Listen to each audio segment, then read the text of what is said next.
Happy Wednesday, everybody. Welcome to another episode of Market Update, where we discuss leading financial and economic developments in Europe, Asia, and North America. My name is Tony.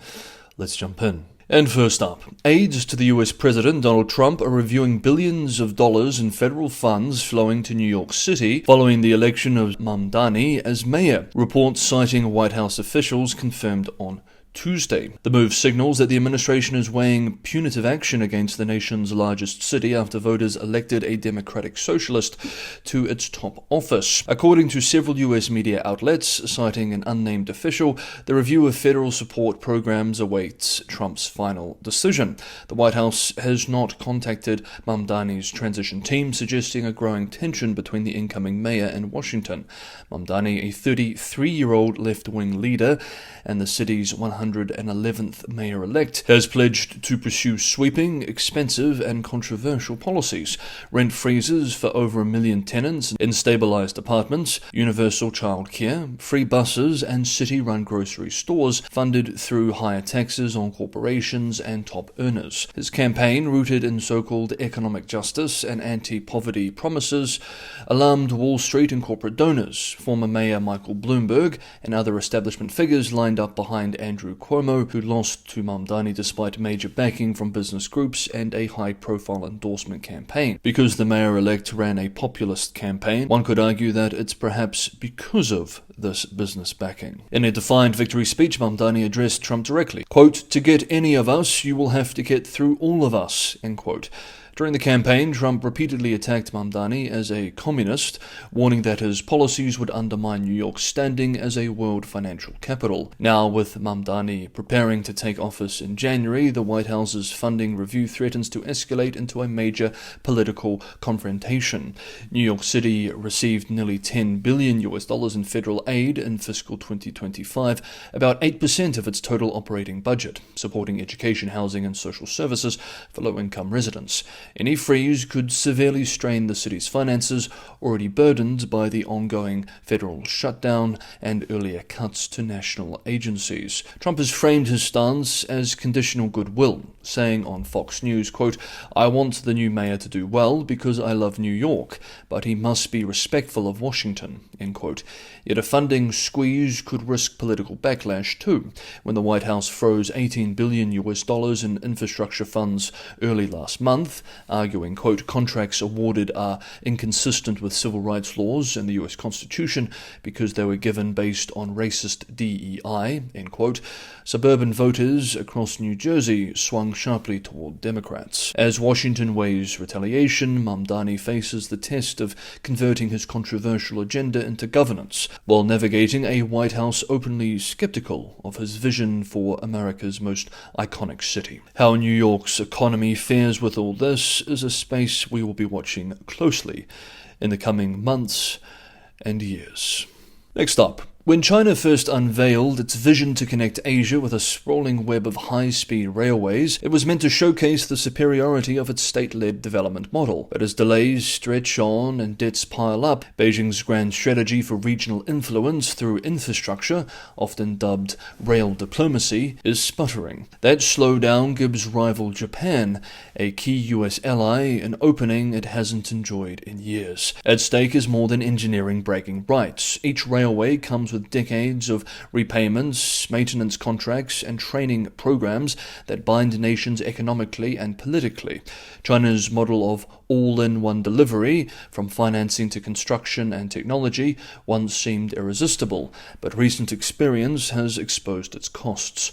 As we covered earlier this month, Indonesia's Wush bullet train, launched in 2023 as Southeast Asia's first high-speed line, was once the crown jewel of Beijing's Belt and Road Initiative. Linking Jakarta and Bandung, the third largest city in the country, the project cost $2.7 billion, three-quarters funded by Chinese loans. It was supposed to be completed in 2019, yet delays and overruns added more than $1 billion to the bill. Now passenger traffic has fallen much short of estimates, and the local consortium that owns 60% has suffered multi-billion-dollar losses. Jakarta is already in debt restructuring talks with Beijing, a striking reversal for what was once hailed as a symbol of Sino-Indonesian partnership. The project's troubled trajectory is a cautionary tale. In 2015, both Beijing and Tokyo competed for to the Indonesian contract.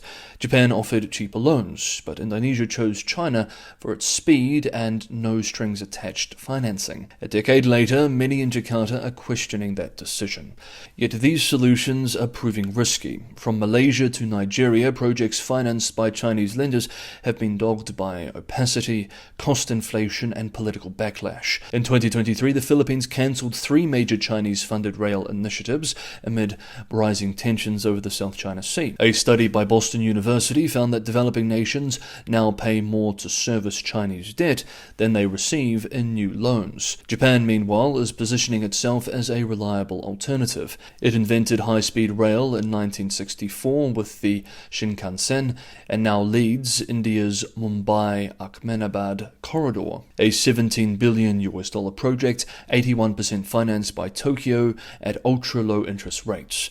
The partnership between two of the world's largest democracies is emblematic of a different model, transparent, quality-driven, and aligned with Western standards. As Asia prepares for a massive expansion of high-speed networks, an estimated 1/3 of all new rail by 2035, Japan's patient, trust-based approach could set the tone for the region's next growth phase. While China's trains once symbolized speed, Japan's may come to stand for staying power. The competition between the two is only set to accelerate. Next up, we have one more very important development to cover, but just quickly, if you want to continue to get updates like this, grounded and sober updates through a well-balanced digest looking at top developments from around the world, consider subscribing to Market Update. Hit the bell notification icon and you will be. And if you're getting value from today's episode, don't forget to hit the like button.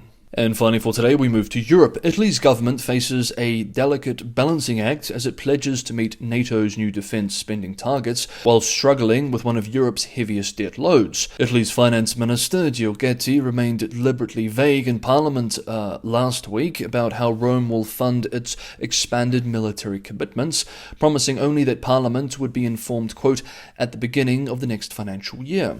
End quote. Behind this guarded language lies a daunting fiscal challenge. Under pressure from US President Donald Trump, as well as the reality of Russian threats to the east, NATO members in June agreed to boost defense spending to 3.5% of GDP by 2035, alongside an additional 1.5% for strategic infrastructure. For Italy, which spent just 1.5% of GDP on defense in 2024, the gap is enormous. Even with plans to reach 2% this year, Rome would need to more than double military outlays over the next decade. According to S&P Global Ratings, Italy's debt-to-GDP ratio, already among the highest in Europe, is expected to reach 137.7% by 2035. If defense targets are met through borrowing, that figure could climb to 148.4%, approaching pandemic-era highs. Quote, it's possible but difficult, end quote, warned Alessandro Marone of Rome's Institute for International Affairs. Prime Minister Meloni insists the effort is sustainable. She has pledged that no funds will be diverted from social programs and hopes increased spending will channel through Italy's industrial base, benefiting defense firms like Leonardo and generating a virtuous cycle of growth. Indeed, Rome's recent order of 21 armoured combat vehicles from a Leonardo-Rheinmetall joint venture signals that process may already be underway. Yet economists caution against viewing rearmament as a fiscal or economic panacea. Most of Europe's new military spending, analysts note, will flow toward imported hardware rather than innovation or domestic production. Moreover, Italy's peers, France, Belgium, and the UK, face similar trade-offs between security and solvency. Quote, additional borrowing on the scale would exacerbate an already fragile fiscal position, end quote, said Andrew Cunningham of Capital Economics.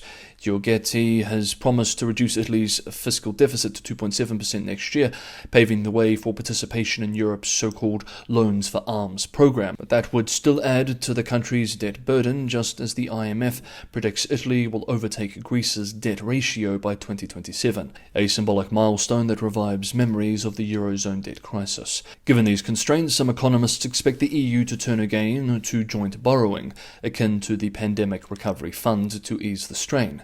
Others foresee Italy and fellow NATO members stretching the timeline and pace of rearmament. As S&P's Riccardo Bellezia observed, Europe's defence build-up, quote, will be a slow burn rather than a sudden shock. End quote. A long negotiation between fiscal prudence and geopolitical reality. Okay, that is today's episode of Market Update. Thank you so much, everybody, for watching. Have a good Wednesday, and I hope to see you for the next episode, which will either be tomorrow or on Friday.